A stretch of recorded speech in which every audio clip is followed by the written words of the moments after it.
बच्चों बहुत स्वागत है आप लोगों का केमिस्ट्री क्लास में। मैं हूं आपका केमिस्ट्री टीचर सुनील यादव। बच्चों जैसे कि आप लोगों ने देखा था, हमने अपने अध्याय परमाणु संरचना में ठीक है बहुत सारे टॉपिकों को लेकर अपनी क्लास में अध्ययन किया हुआ है। बच्चों आज हमारा जो टॉपिक है वो बहुत ही महत्वपूर्ण टॉपिक है। आज हम आपसे बात करने वाले हैं अफबाऊ के संशोधित नियम पर। ठीक है, अफबाऊ का जो संशोधित नियम है बच्चों, उसी को हम N+L के नियम के नाम से भी जानते हैं। अब बच्चों आप ये सोचेंगे कि अफबाऊ का जो संशोधित नियम है ये कहाँ से आया, कैसे आया, क्यों आया, तो इन पर बहुत ज्यादा अभी फिलहाल में आप लोगों को एक्स्ट्रा टेंशन लेने की कोई जरूरत नहीं है। पहले आप N+L के नियम को अर्थात अफबाऊ के संशोधित नियम को बहुत अच्छी तरह से समझिए, फिर मैं आपको बताऊंगा कि हमको इसकी आवश्यकता क्यों पड़ी थी। ठीक है, तो बच्चों ध्यान दीजिए।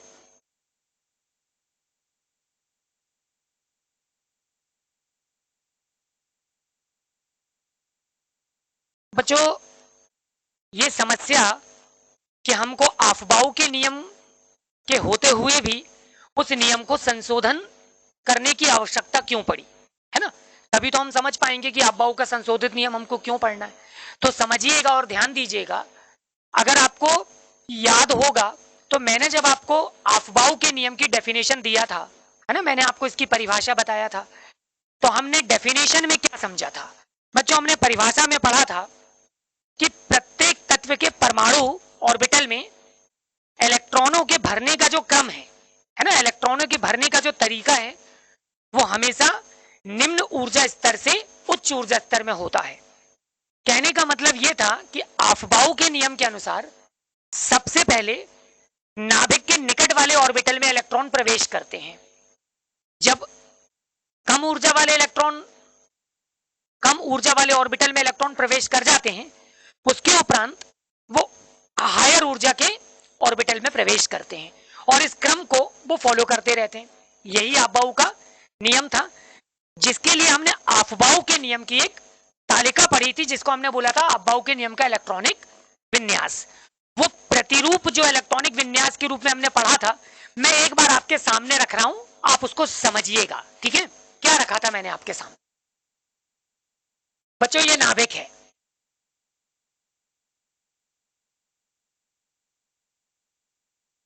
नाभिक के सबसे निकट था 1s2, उसके बाद बच्चों 2s2 और 2p6, फिर 3s2, 3p6 और 3d10, उसके बाद था बच्चों 4s2, 4p6, 4d10 और 4f14, 5s2, 5p6, 5d10, 5f14, 6s2, 6p10, 6d10, 6p6 होगा, सॉरी, और उसके बाद होगा बच्चों 7s2,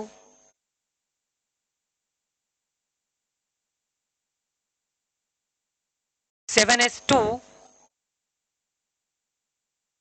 7p6। ठीक, इसके अकॉर्डिंग बच्चों जैसा कि आप जानते थे नियम के अनुसार नाभिक के सबसे निकट 1s ऑर्बिटल है, तो सबसे पहले इलेक्ट्रॉन 1s में जाएगा। इसके अकॉर्डिंग जो विन्यास की सीरीज हमको मिलती वो हमको कुछ इस तरह से मिलती बच्चों। हमको सबसे पहले मिलता 1s2, फिर इलेक्ट्रॉन 2s और उसके बाद 2p6 में प्रवेश करता, तो उसके बाद आपको मिलता बच्चों 2s2, 2p6। ठीक है, अभी तक कोई ज्यादा समस्या नहीं है। उसके बाद इलेक्ट्रॉन 3s, फिर उसके बाद को जाना चाहिए था 3p में और उसके बाद जाना चाहिए था 3d में। ठीक है, लेकिन विन्यास के अकॉर्डिंग हम देखेंगे तो हमको मिलेगा बच्चों 3s2, ठीक है, 1s2, 2s2, 2p6, 3s2, 3p6 और उसके बाद इलेक्ट्रॉन चला जाएगा 4s2 में, फिर उसके बाद जाएगा 3d10 में। तो बच्चों यहाँ पर क्या हुआ कि 3s और 3p के बाद इलेक्ट्रॉन को किस में प्रवेश करना चाहिए था? 3d में प्रवेश करना चाहिए था, जबकि हमारा इलेक्ट्रॉन 3d से पहले किस में प्रवेश कर गया? s में प्रवेश कर गया। और यही जो कॉन्सेप्ट है बच्चों, ये अफबाऊ जो है वो अपने नियम से, केवल अफबाऊ के नियम से हम उसको पूरी तरह से क्या नहीं कर पा रहे बच्चों, स्पष्ट नहीं कर पा रहे। अफबाऊ का नियम कह रहा था कि नाभिक के निकट जो ऑर्बिटल है उसकी ऊर्जा सबसे कम है, तो उसके अनुसार तो सबसे पहले इलेक्ट्रॉन 1s में जाना चाहिए, गया, फिर 2s और 2p में जाना चाहिए, बिल्कुल ठीक था। उसके बाद वो 3s 3p और 3d में जाना चाहिए था। तो बच्चों इलेक्ट्रॉन हमारा 3s और 3p में तो गया है ना, इनमें गया, लेकिन हमारा इलेक्ट्रॉन 3d में जाने से पहले किसके पास चला गया, हमारा इलेक्ट्रॉन 4s के पास चला गया। इसका मतलब यहां पर अफबाऊ के नियम में हमको एक क्या देखने को मिल रही है, त्रुटि देखने को मिल रही है, एक दोष देखने को मिल रहा है। और यही एक महत्वपूर्ण कारण भी है बच्चों कि हमको अफबाऊ का संशोधित नियम पढ़ना है। समझ में आई मेरी बात? तो बच्चों जो अफबाऊ का संशोधित नियम है उसको हमने क्या बोला हुआ है, उसको हमने बोला हुआ है N+L का नियम। यानी कि जब हम ये N+L का नियम पढ़ लेंगे तो बच्चों हमको ये जो समस्या उत्पन्न हो रही है ना इलेक्ट्रॉनिक विन्यास में, हमारी इस समस्या का निवारण हो जाएगा, क्योंकि हमको अफबाऊ का संशोधित नियम मिल जाएगा। तो अब हम इस नियम का प्रयोग करके आसानी से क्या कर पाएंगे, इलेक्ट्रॉनिक विन्यास बना पाएंगे। चलिए तो समझते हैं बच्चों। N+L के नियम के दो बिंदु ज्ञात हैं। इसके कितने बिंदु ज्ञात हैं, दो, के दो बिंदु हैं बच्चों। इसका पहला बिंदु आपके सामने है, ध्यान दीजिए। पहला बिंदु कहता है जिन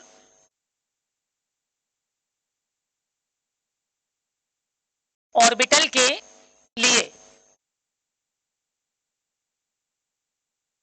N+L का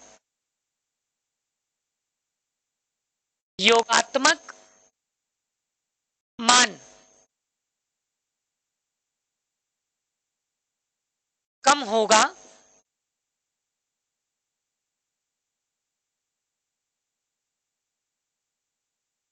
जिनके लिए N+L का योगात्मक मान, थोड़ा सा फिर आप बाद में। तो बच्चों मैं आपको बता रहा था कि जिन ऑर्बिटल के लिए N+L का योगात्मक मान कम होगा उसकी ऊर्जा, उसकी ऊर्जा भी कम मानी जाती है। बच्चों N+L के नियम का ये पहला बिंदु है, जिन ऑर्बिटल के लिए N+L का योगात्मक मान कम होगा उसकी ऊर्जा भी कम मानी जाती है। बहुत महत्वपूर्ण पॉइंट है। केवल डेफिनेशन पढ़ने से काम नहीं चलेगा, इसको एग्जाम्पल में हमको क्या भी करना है, समझना भी है। तो उदाहरण को आप लोग बहुत अच्छे से समझिए, ध्यान दीजिएगा बच्चों। ध्यान देने वाली बात यहां पर यह है कि जब हम एग्जाम्पल को लेकर चलने वाले हैं, ठीक है, तो आप मेरे उदाहरण को बहुत अच्छे से समझने का प्रयास करें।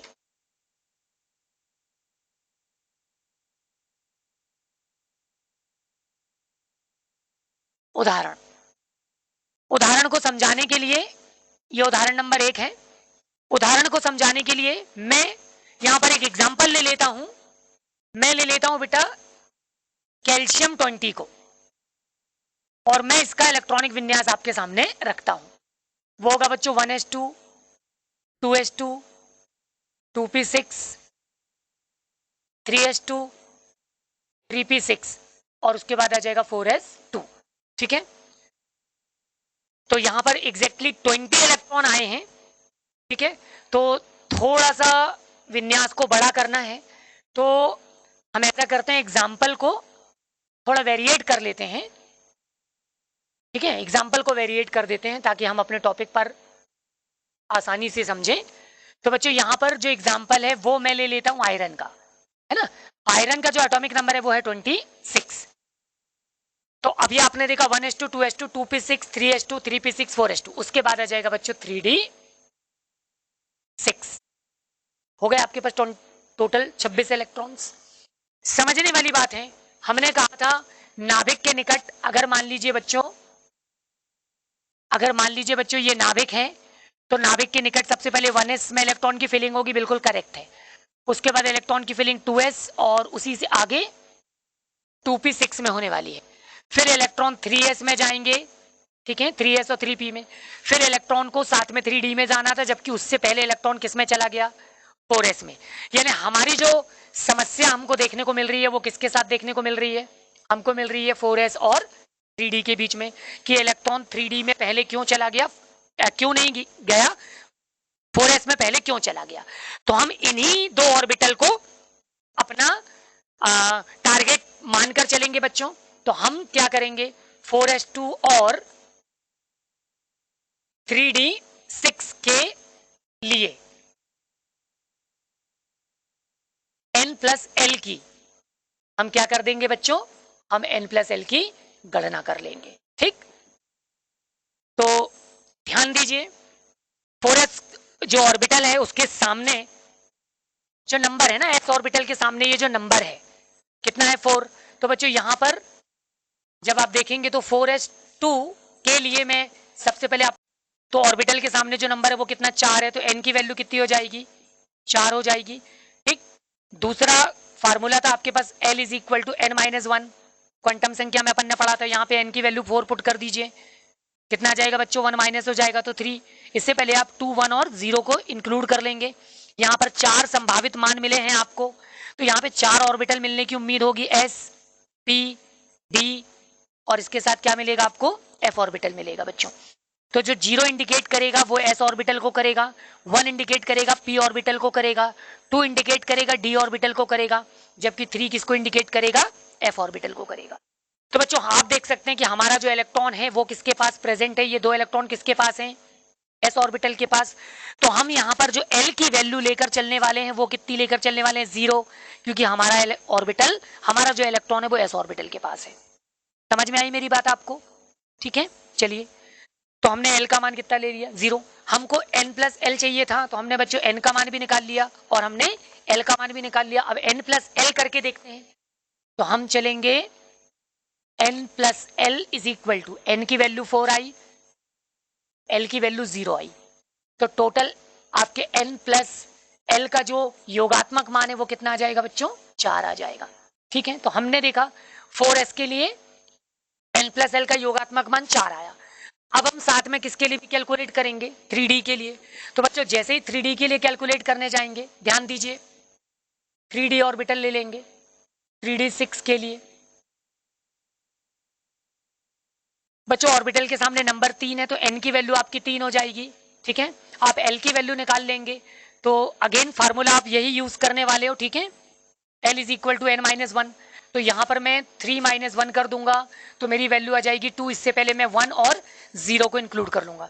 बच्चों यहाँ पे l के 3 संभावित मान मिले हैं, तो 3 ऑर्बिटल के पाए जाने की संभावना होगी s, p और साथ में हमको मिलेगा d ऑर्बिटल। तो 0 इंडिकेट करेगा s ऑर्बिटल को, 1 इंडिकेट करेगा p ऑर्बिटल को, 2 इंडिकेट करेगा d ऑर्बिटल को। बच्चों हम देख सकते हैं कि हमारा जो इलेक्ट्रॉन है वो 6 इलेक्ट्रॉन जो वो d ऑर्बिटल में है, इसका मतलब हम l का संख्यात्मक मान कितना इस्तेमाल करेंगे, बिल्कुल 2 करेंगे, क्योंकि हमारा जो इलेक्ट्रॉन है वो d ऑर्बिटल में प्रेजेंट है। n+l जब आप निकालोगे बच्चों, तो उसके अकॉर्डिंग आपकी वैल्यू आ जाएगी 3+2, ठीक है, 3+2। तो फाइनली हमारे पास जो n+l का योगात्मक मान आएगा बच्चों वो कितना आ जाएगा, 5 आ जाएगा।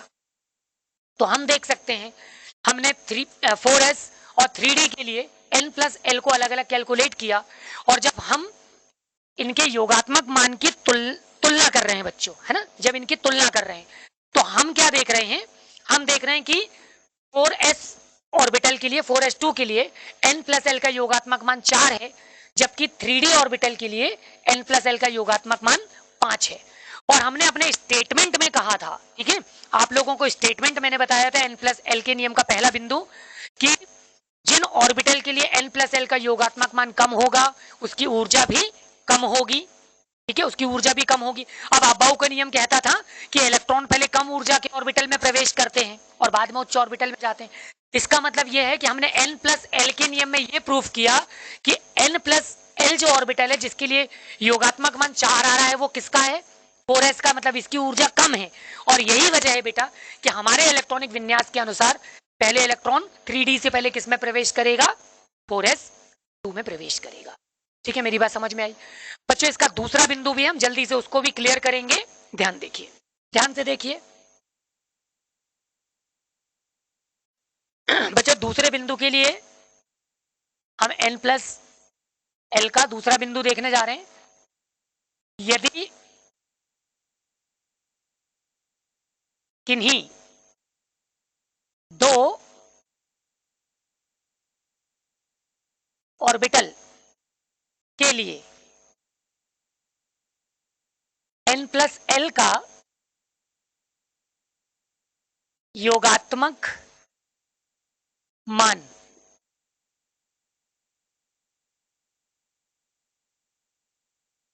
समान, या अपन इसको बोलेंगे बेटा बराबर हो जाए,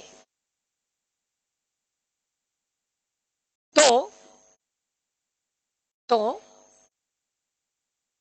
हम केवल स्मॉल n के मान की तुलना करते हैं। बच्चों बहुत अच्छे से ध्यान दीजिएगा, यदि इलेक्ट्रॉनिक विन्यास में आपको कोई ऐसे दो ऑर्बिटल मिल जाएं जिनके लिए n+l के योगात्मक मान बराबर आ जाते हैं, तो ऐसी कंडीशन में हमारा जो पहला बिंदु है वो असफल हो जाएगा, क्योंकि वो हमको नहीं बता पाएगा कि अब ऊर्जा किसकी कम होगी, है ना। उस कंडीशन में तो इलेक्ट्रॉन पहले किस में प्रवेश करेगा। तो ऐसी कंडीशन में हमारे पास दूसरा नियम काम आएगा, यदि किन्हीं दो ऑर्बिटल के लिए n+l का योगात्मक मान बराबर हो जाता है तो हम केवल मुख्य क्वांटम संख्या यानी स्मॉल n के मान की तुलना कर देंगे। ठीक है, तुलना करते हैं जिसके लिए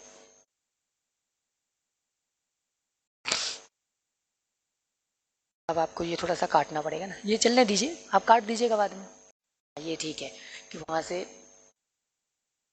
ओके सर, तो बच्चों मैं आपको बता रहा था, ठीक है, किन्हीं दो ऑर्बिटल के लिए n+l का योगात्मक मान अगर बराबर आ जाएगा तो हम केवल मुख्य क्वांटम संख्या n के मान की तुलना करने वाले हैं। ठीक है, तो जिसके स्मॉल n का मान छोटा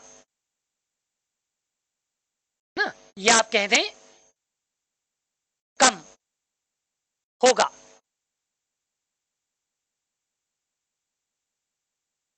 उसकी ऊर्जा भी कम मानी जाएगी, कम मानी जाएगी। और जो इलेक्ट्रॉन की फिलिंग है पहले उसी में होगी, इलेक्ट्रॉन पहले उसी में प्रवेश करेगा। ठीक है, इलेक्ट्रॉन पहले उसी ऑर्बिटल में, इलेक्ट्रॉन पहले उसी ऑर्बिटल में प्रवेश करेगा। ठीक है, चलिए अब इसको भी एक एग्जांपल से समझना बहुत ज्यादा महत्वपूर्ण है, तो उदाहरण पे आप लोग ध्यान दीजिए। उदाहरण वही लेने वाला हूं आपके लिए, ठीक है, जो अभी हमने लिया था।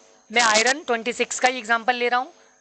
आयरन 26 कॉन्फ़िगरेशन करता हूं बच्चों, 1s2 2s2 2p6 3s2 3p6। ठीक है, उसके बाद आ जाएगा 4s2 और फाइनली आ जाएगा 3d6।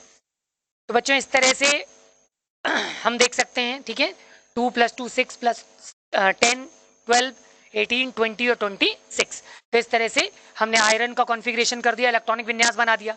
अब सबसे पहले तो हमको ऐसे दो ऑर्बिटल खोजने पड़ेंगे जिनके लिए n+l के योगात्मक मान बराबर होंगे। तो बच्चों इस बार में 3p6 और 4s2 को ले लेता हूं। ठीक है, 3p6 और 4s2 के लिए। ठीक है ना, हम अपने टॉपिक को आगे बढ़ाएंगे। तो अब हम सबसे पहले 3p6 को लेके चलेंगे। 3p6 के लिए तो बच्चों ऑर्बिटल के सामने सबसे पहला जो नंबर है वो 3 है, तो n की वैल्यू आपकी 3 हो जाएगी।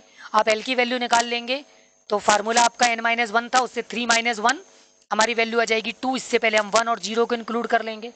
फाइनली हमारे पास 3 मान आएंगे, हमको यहाँ पे s, p और d ऑर्बिटल मिलेगा। वही चीज है, 0 इंडिकेट करेगा s को, 1 इंडिकेट करेगा p को, 2 इंडिकेट करेगा d को। तो फाइनली बच्चों हम l का जो मान यूज करेंगे वो हम यूज करेंगे 1। ठीक है, जब आप n का मान 1 यूज करेंगे तो आपके पास n प्लस l की जो वैल्यू है वो देखेंगे कितनी आएगी। n का मान 3 है तो 3 रखेंगे, l का मान 1 ले रहे हैं तो आप 1 रखेंगे।